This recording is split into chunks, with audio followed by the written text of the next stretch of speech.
uma sugestão de um inscrito aqui no canal, que eu vou usar para darmos mais um exemplo da situação que se encontra os homens atuais na nossa sociedade feminista.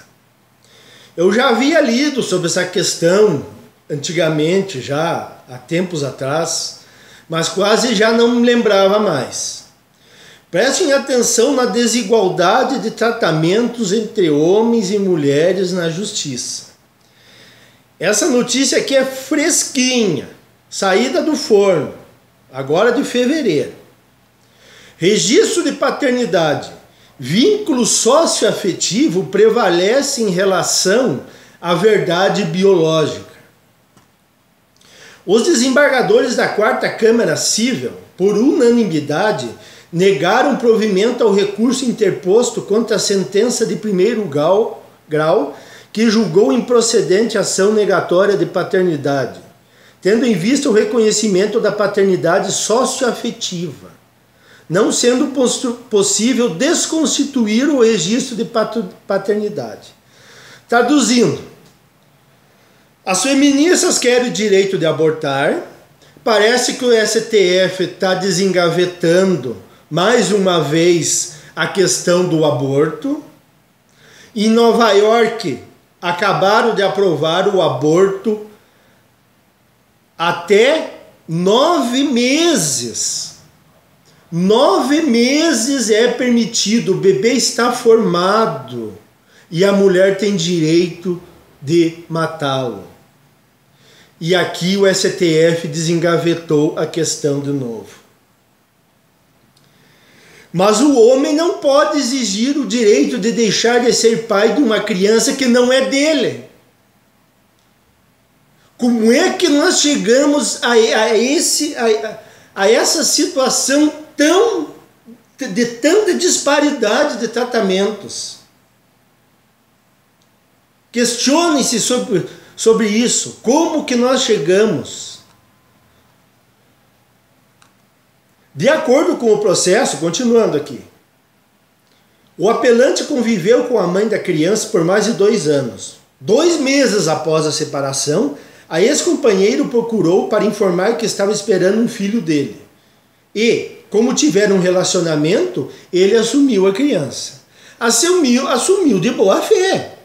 Por isso, senhores, nos dias atuais, em se tratando de relacionamento, sempre desconfiem. Nunca acreditem apenas na palavra da mulher. Se vocês tiverem um mínimo de desconfiança, já desde o nascimento da criança, faça o teste de DNA.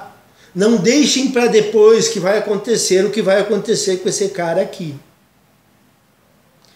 Continuando. Entretanto, conforme a criança foi crescendo, começou a desconfiar o homem que algo estava errado, pois não havia nenhuma semelhança física com o filho. E a dúvida aumentou quando uma amiga da ex-companheira o procurou para dizer que a criança não era filho dele. Vamos analisar com calma esse parágrafo. Se a amiga da ex-companheira sabia que o filho não era dele, então é óbvio que a mãe sabia e agiu de má fé, fazendo o homem assumir um filho que não era dele. Ela induziu ele ao erro. Continuando. Assim, fez um teste de DNA, cujo resultado apontou 100% de certeza de que não há nenhum vínculo de parentesco entre os dois. Em razão disso, ingressou com ação negatória de paternidade para a retirada de suas responsabilidades e seu nome nos documentos da criança, sob a alegação de ter sido induzido ao erro pela mãe do menor. Mas isso está óbvio. Se a amiga sabia, a mãe também sabia.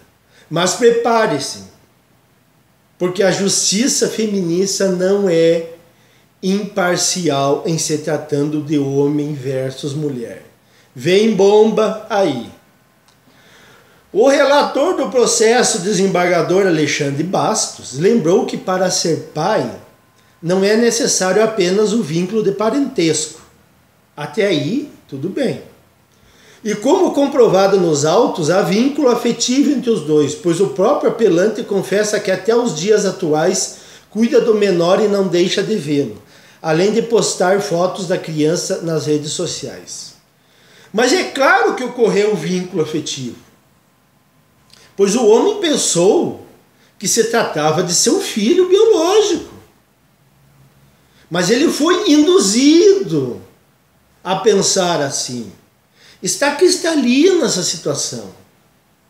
Outra coisa, como nós não temos acesso a todo o processo, ficamos à mercê do que diz a matéria, que não especifica quais dias atuais seriam esses. Esses dias atuais seriam antes dele fazer o teste de DNA e entrar com a ação? Ou esses dias foram depois dele fazer o teste de DNA e entrar com a ação? Nós não sabemos desses detalhes. Eu deduzo que ele postava fotos antes do teste de DNA e do ingresso da ação. Porque seria ilógico ele entrar com uma ação para desmanchar o vínculo pai-filho e continuar postando fotos com a criança. É a dedução lógica em que nós chegamos. Continuando aqui. No entender do desembargador, tais provas servem para comprovar a ligação afetiva entre os dois, mesmo depois do resultado do exame de DNA. Sob a alegação de ter sido induzido ao erro e ter sofrido vício na manifestação de vontade, apontou que o apelante não juntou provas suficientes para desconstituir o ato praticado, tendo em vista que reconheceu a paternidade por livre e espontânea vontade, somente questionando-a após o fim do relacionamento com a mãe da criança. Vejam a situação a que chegamos. A mãe age de má fé, induz o homem a assumir um filho que ela sabia que não era dele. Ele faz o teste de DNA, comprovando tal fato, e questiona a paternidade. Mas não após o fim do relacionamento, após a criança crescer e não se parecer com ele. Daí que ele desconfiou. Não foi porque ele se separou e daí questionou. Ele assumiu a criança. Conforme a criança ia crescendo e não se parecia com ele, ele fez o teste de DNA. E a justiça não enxerga isso. E cadê a mulher nesse caso? Cadê a responsabilidade dela por ter agido de má fé?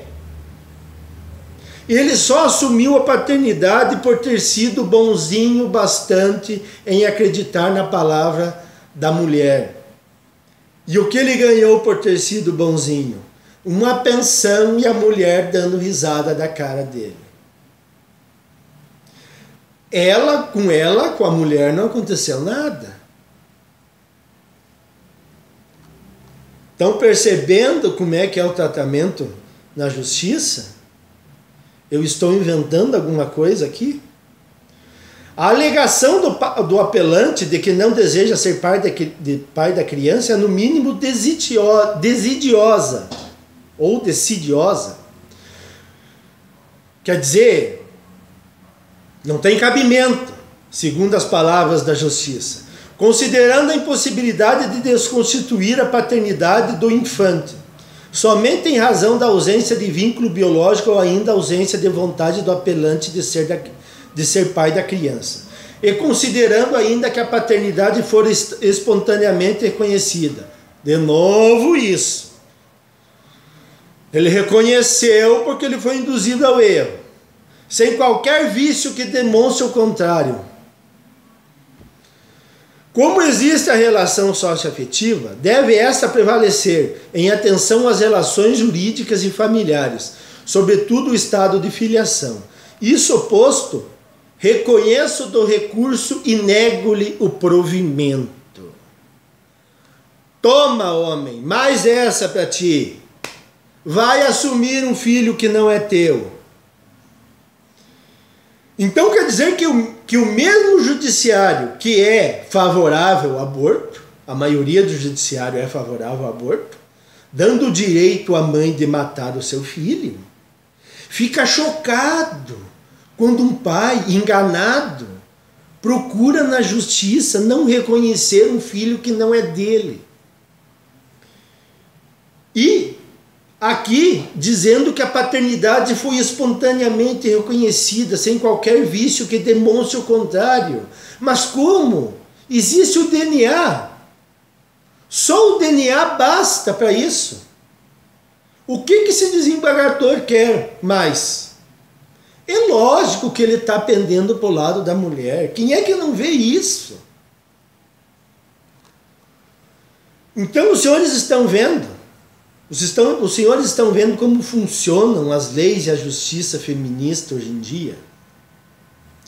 Depois eu ainda tenho que ver entrevistas de psicólogas dizendo que é um grupo de homens que odeiam as mulheres, que tiveram frustrações com mulheres no passado e por isso estão se sentindo frustrados.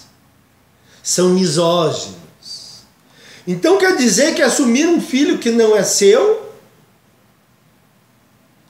não é frustrante.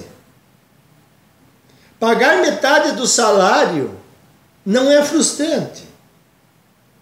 Sofrer alienação parental não é frustrante. Viver longe dos filhos não é frustrante. Ser escorraçado dentro de casa por uma troca de ofensas, uma troca mútua de ofensas, não é frustrante. Ir preso por não pagar pensão alimentícia não é frustrante. Não poder assumir um cargo público por ter uma passagem pela Lei Maria da Penha não é frustrante. E não é um caso que abale o homem. Não, isso é só machismo e misoginia. Imagine se os homens vão se frustrar diante de tudo isso.